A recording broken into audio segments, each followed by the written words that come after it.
1. Fantasy Football League. 12 members, all related, fighting for the same thing. One epic punishment. That punishment is the Romper. This is the Men's League.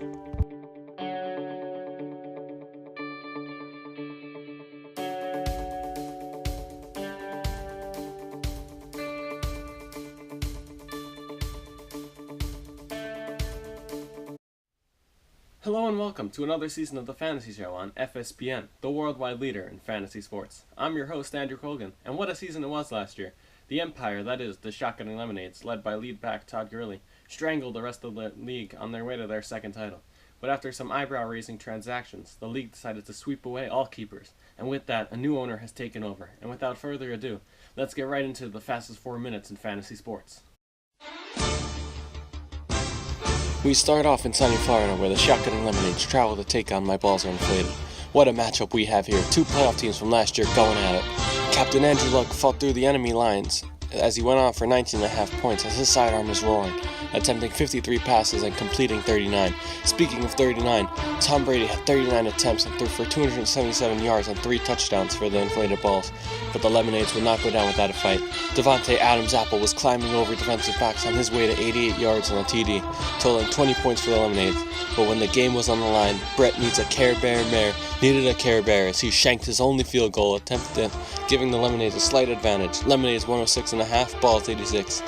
Next, Madison Madness traveled to his local Marriott to take on the Middle Spoons. Boy, were quarterbacks flying. 6 total between these two, but only one can start, and yet both teams chose poorly, leaving huge numbers on the bench. But Justin Mother Tucker needed his mama today, as he kicked 5 extra points and 2 field goals, besting Kaimi Fairbairn by 3 points, which couldn't end up making the difference. But then, it came down to Monday night, and Brandon Cooks and Robbie Anderson needed to outscore Marvin Jones by 5 points to bring home the victory for the Middle Spoons, and starving Marvin Jones starved Madness, getting only 9.4, while Robbie Anderson and Brandon Cooks combined for 24.5, torching Madness 118 to 108. Then, it may be one of the highest scoring games ever. 60 for Mixie traveled down to the inner depths of the Nassau Coliseum. Joe Mixon put on quite the show, adding 95 yards on the ground and another 50 through the air.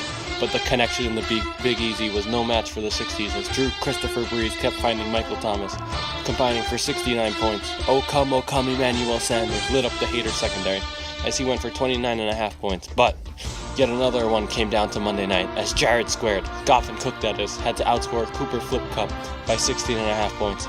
But Jared cooked the competition, getting 9 receptions and 180 yards, adding up to 27 points, which did the Haters in, as they fell 168 to 158. Next, TP12 traveled all the way across the globe to take on the empire that Wayne built, and yet Tyreek the Freak Hill put up 169 yards through the air and 3 total touchdowns, as he torched the Great Wall.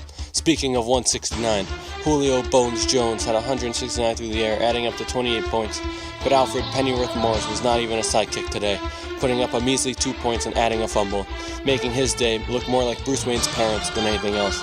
Commissioner Gordon, Melvin, had only 64 yards on the ground, but added another 102 through the air, as TP12 made the empire that Wayne built look more like terracotta than anything else, as General Stafford infection was unable to perform on Monday night, as the 12s win 140-116. Clinton Dix out for Harambe had cut the day from some inconsistent performance. George Little Kittle added a little 14 points, and Aaron Rodgers added 25. Dalvin Shook Cook added another 13.5, but Jax's Giant Jags would not go down without a fight, with a monster day from Alvin Kamara, who had 3 total touchdowns and a 2-point conversion to boot, adding up to 43 total points, as Jax's Giant Jags hit hard by weak performances by Alicia Manning and Devin Bunches off Funches, who only combined for 14 points. Harambe's 158, Jags 118. For our final game, we travel all the way to Sweden, where the Swedish Fish take on the Soccer Mover. And with a great day from James Conner, who had 34 points, including 135 on the ground and 2 touchdowns, the Swedish Fish were able to make up the lost points left on the table by Chris Hogan. Hey, boom! Yeah, Teach? You know how many people forget that Hogan played lacrosse in college? You got a real cradle in the history. Lacrosse joke. The Soccer Mover had a disappointing performances across the board, as LaShawn Nickelback McCoy and Kareem Hunt only combined for 8 points and looked more like they wanted to punt than anything else. And Tyler Eifert was no match for Rob Gronkowski, as Clark put up 123 and a touchdown to add 23.5 points to the Swedish Fish. Fish 133, Sox 78. What a week it was. The defending champs continued their perennial dominance of the league, as they look well on their way to another successful season. Madison Madness' strategy of drafting 5 quarterbacks continued to be a talking point weeks after the draft ended, and yet, the franchise still seems to be lost under current owner William Madison. The TP12s came in with high expectations and performed adequately as they won their first game. Will this young team be able to keep up with the more seasoned teams? Only time will tell. In our first matchup, the Shotgunning Lemonades take on the Sock Remover. The Lemonades opened up as 11-point favorites as they look to move to 2-0. Next, Madison Madness takes on the empire that Huang built, as both teams look to even up their 0-1 record, and the Chinamen look to cover the 9 points they are favored by.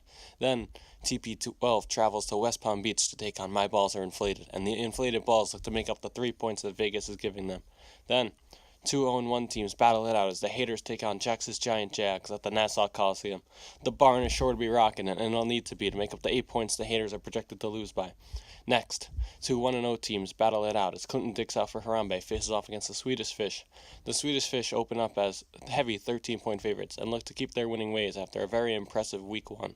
But the Harambes will not go down without a fight, and we look to have a great matchup here. But in the game of the week, the Middle Spoons take on the high-flying 6D for Mixies, who after a monstrous Week 1 look to continue their path to the playoffs as they open up as only 2.5-point favorites. But on the back of anointed franchise savior Joe Mixon, the Mixies looked like a team no one wants to see on Sunday. We'll see how this one plays out. And tonight, we leave you with this. All our thoughts and prayers are with those affected by Hurricane Florence. Please stay safe and stay dry.